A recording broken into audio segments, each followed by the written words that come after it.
What is going on? I recently came into possession of this Benchmade Model 42 T-latch, and I wanted to do a little video about it. Since I was a kid, since I was, I don't know, 8, 9, 10 years old, watching cutlery lover videos, maybe not quite that long ago, but 10 years ago, 15 years ago maybe even, watching cutlery lover videos of him doing butterfly knife tricks, balisong tricks with a Model 42. The Model 42 has always been my grail knife. Maybe grail knife isn't the right word, because this is definitely not a grail knife in comparison to grail knives today. People hold it up to that regard. They put it on that pedestal of, oh, it's the Model 42. And it is a great knife from its time, but in my opinion, it does not hold a candle to knives today. It's a fantastic piece of butterfly knife history and even knife history just in general. And it's a great piece of Benchmade history. But it really can't compare to today. I mean, I'm not trying to put it down. It still flips really well, and I love flipping it, and I carry it and flip it. I do intend on using this knife because it's already been so used and it's so worn, and it's obviously been loved and maybe a little bit abused. But it is not, it's not a Rake Raken. It's not even a Model 87. It's nothing from BRS. It can't compete with that stuff, in my opinion. There are many guys who can flip fantastic with it, and you can flip any knife well with enough practice and muscle memory, but in my opinion it just can't hold a candle. So long story short, a buddy of mine contacted me because he knows I'm have a problem with purchasing butterfly knives. Told me his friend has this old Benchmade butterfly knife. Wanted to know if I wanted to maybe buy it or trade for it. I said, yeah, sure, send me a picture of it. And I'm thinking in my head, there's no way it's a 42. There's no way it's a real 42. Sends me a picture, 42 T-latch. Well, they didn't really make fakes of the 42 T-latch. And in a lot of ways, the T-latch is more rare than the Springer. They only made it for 2 years. So I'm like freaking out when he sends me this picture. I'm like, okay, yeah, I want it. I need to get that, So I made a trade for some other knives, about $200 worth. Really nothing to write home about, but when I went to look at it, it's definitely, and it's in better shape now, but it was nasty and grimy and had been used and abused and hung up wet and scuffed and scratched, but there's no major issues with it. No major dents, no big dings. The pivots are the worst part. Oh, sorry. They've definitely been hammered on, which, these these press fit pivots are a pain in the butt to get in and out anyway, so I kind of get that, but still too bad. I used some Polisher's Rouge on a Dremel tool to kind of polish it up a little bit, and I kind of tried to follow the old polishing lines that were kind of going this way to try to kind of put them back, I know that a lot of these kind of had like a matte finish to them, and I'm really not entirely sure how to go about putting that back. I'd love to try to replace the hardware on this thing and kind of get it back to its old glory, but I really can't find hardware for it. So if anybody knows where I can purchase replacement, not only screws, but the pivots and the pivot for the latch, I would really appreciate it. I haven't been able to find anything for it. But, overall, it's a Benchmade. It took a beating, and the quality is still there. It's a great knife. The blade had a bunch of chips in it, which you can still maybe make out some of them if I can get my phone to focus. Yeah, they're kind of at the end. I used my old work sharp to try to fix the edge a little bit, and it did a pretty good job. The edge is just covered in scratches. This was used as a knife, for sure. So something I was maybe a little bit surprised at was not necessarily the handle play. It does have handle play, but nothing crazy. I still kind of go by what Cutlery Lover used to say, as far as, if this section of the handle lines up with this section of the handle and no more than that, then that's an acceptable amount of play. Kind of the old school the old school thought on handle play for butterfly knives. I mean, nowadays with bushings and bearings, there are knives with absolutely zero play, but back in 2000, that wasn't really out yet, wasn't a thing yet. But the amount of tap,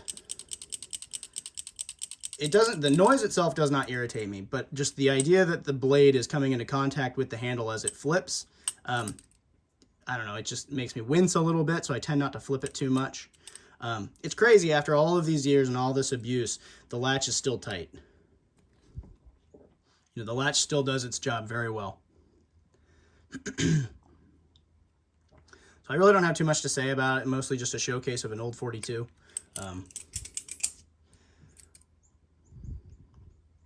So I have a few other knives off to the side, kind of as a comparison, and there's I kind of do have a rhyme or reason with the knives that I picked to kind of talk about with it. You know, I tend to just ramble in my videos, but I'm going to set this one right here. The first one I'm going to bring into the picture is a fake 42. So this is the 142. I guess I shouldn't say it's a fake 42 because it is not trying to be a Benchmade, but it is a clone. And generally I am very anti-clone. You know, nothing against people who buy clones. If you buy clones, that's fine. It's just not for me personally. No judgment or anything like that. But Benchmade doesn't make this knife. They haven't made it since 2010. And it's one of the most prolific knives, if not the most prolific knife that Benchmade's ever made. I'm not going to say it's the best knife they've made, because that wouldn't be true. But one of the most prolific for sure. So because they don't even make it and haven't made it for 12 years, I don't feel quite as bad about buying a fake. Buying a clone, I should say. Plus, it's Benchmade. I mean, they're a huge, huge, huge company. Not so much like Rake or Squid Industries or BRS. I mean, people who buy fakes or clones of those knives, you know, that is a noticeable financial loss for those companies. So anyway, not rambling about clones today. This knife is actually a really good flipping knife. It has running bushings. It's got the spring latch. So you can see the hole pattern is different. There's 6 sets of holes on the Springer 42 and 7 on the T-Latch 42. Also, on the Springer 42, the holes are a little bit more recessed, actually significantly more recessed. And you can see, this drives me nuts, the pattern is not the same from handle to handle on the fake one, on the clone. This side, they're taller. Anyway, not really important, but just something I noticed. There's a big difference in the blades. I mean, the blade profile is significantly different. The original Weehawk, this one, is a little bit more narrow, significantly more narrow than this one. But there's kind of more flat lines on the original Weehawk versus the more newer Weehawks and the Weehawk on the 62. But what I'm getting at here is I was surprised at how well the clone 42 flips in comparison to the real 42. I mean, everybody always talks about how amazing the real 42 is, and I am fairly impressed with it for its age, and for how well it's taken a beating. But man, it flips almost identically. I mean, the 142 has no tap and has less blade play, or handle play, I should say. But it's kind of more rattly, which I think are just the bushings kind of rattling around. They're not a super tight fit in the blade. And so I think that's where the noise comes from. I took the latch off of the real 42 and flipped it a little bit without the latch, and it was significantly better without it. But I just kind of feel this isn't really a flipping piece. This is more of a collector's item. And so I put the latch back on. I didn't want to lose the latch by accident or something like that. But if you really want a 42, and you're okay with buying a clone of a knife that hasn't been made for 12 years, the 142 with titanium handles is really a pretty good knife. It's very, very comparable to the real 42. It really flips very similarly. I wondered how the real 42 flipped in comparison, because until this 42, I had never even touched a real one. So now I know, and they do flip very similar. So there is that comparison. The next comparison I have is the Model 62. And I'm going to kind of hurry up. We're already at 10 minutes here. But The 62 was a pretty giant letdown when it came out. I mean, stainless steel sandwich construction, T-latch, no Springer latch, super, super heavy, and the handles are too short for real flipping. I mean, I'm trying to hold them about even there. I mean, it's good, what, 1/4 inch, probably, maybe even a little more than that, maybe third. Too short, or shorter than the real 42, I should say. I mean, it's a fantastic made knife. The quality is great. And we can compare the two different generations of Weehawk. This Weehawk is a little more curved at the top, has a little more curve here at the bottom. The grinds are a little bit deeper. I think the stock is probably thicker. It's got a crown spine, and of course it's running on Zen pins. I mean, I love the look of the 62. I really do. I think it's a fantastic looking knife, and I mean, this was my first high-end butterfly knife. This was my first expensive knife, and I love it. But I don't ever flip it because it's just so heavy and the handles are too short. You can see here, the angles are a little more flat. There's less curvature. The grinds are maybe a little less deep, a little shallower, and it has just flat stock on the top, on the spine. I remember when the 62 came out, I was so excited because I was like, oh man, maybe that's finally going to be a 42 replacement, when they were kind of teasing it before they unveiled it. And just like everyone else, I was let down when I learned what it was. But it's still a great knife. Not to mention this thing was like $350 when I bought it. I mean, 42s when they came out were like under $200. Anyway, next knife I want to compare it to is the 87. So, the current Benchmade butterfly knife, of course they make the 85 now with a different blade, but it's, pretty much the same thing. This is the spiritual successor to the 42. And in my opinion, it's a fantastic knife. It flips well, maybe a little on the heavy side, a little imbalanced because it has all the magnets for the latch, but flips really quite well, in my opinion. Channel handled titanium, just like the 42, except this is milled and not cast. So the quality of the finishing is significantly better, much superior to the 42. It is running on bearings instead of bushings or washers. Of course, it's better than washers. It's not as good as bushings. But as far as bearing knives go, this is the best one I've ever flipped. Super, super smooth, no noise. And in comparison to the 42, it flips way better. I mean, it just does. I know there are 42 purists out there who say that, the 42 is the best that there has ever been from Benchmade. Nothing flips as well. And I have never flipped a real spring latch 42, so maybe it is significantly better than the T-latch, or maybe this one's just significantly worn out. But in my experience with this knife, no, it does not flip as well as the 87. 87 flips better. It just does. I love my 87. I think that Benchmade knocked it out of the park with this thing. But in my opinion, what Benchmade should do, and of course I'm I know exactly what I'm talking about here, so everyone should listen to me. I'm being sarcastic. But the 87 should be like the Alpha Beast. I mean, it already is very similar to the Alpha Beast. And they should they should come back out with another 42 on bushings with titanium handles and a spring latch and all that stuff, or even maybe latchless. And that should be more like a replicant, 300, 350, somewhere in that range, versus the 550 that they ask for these.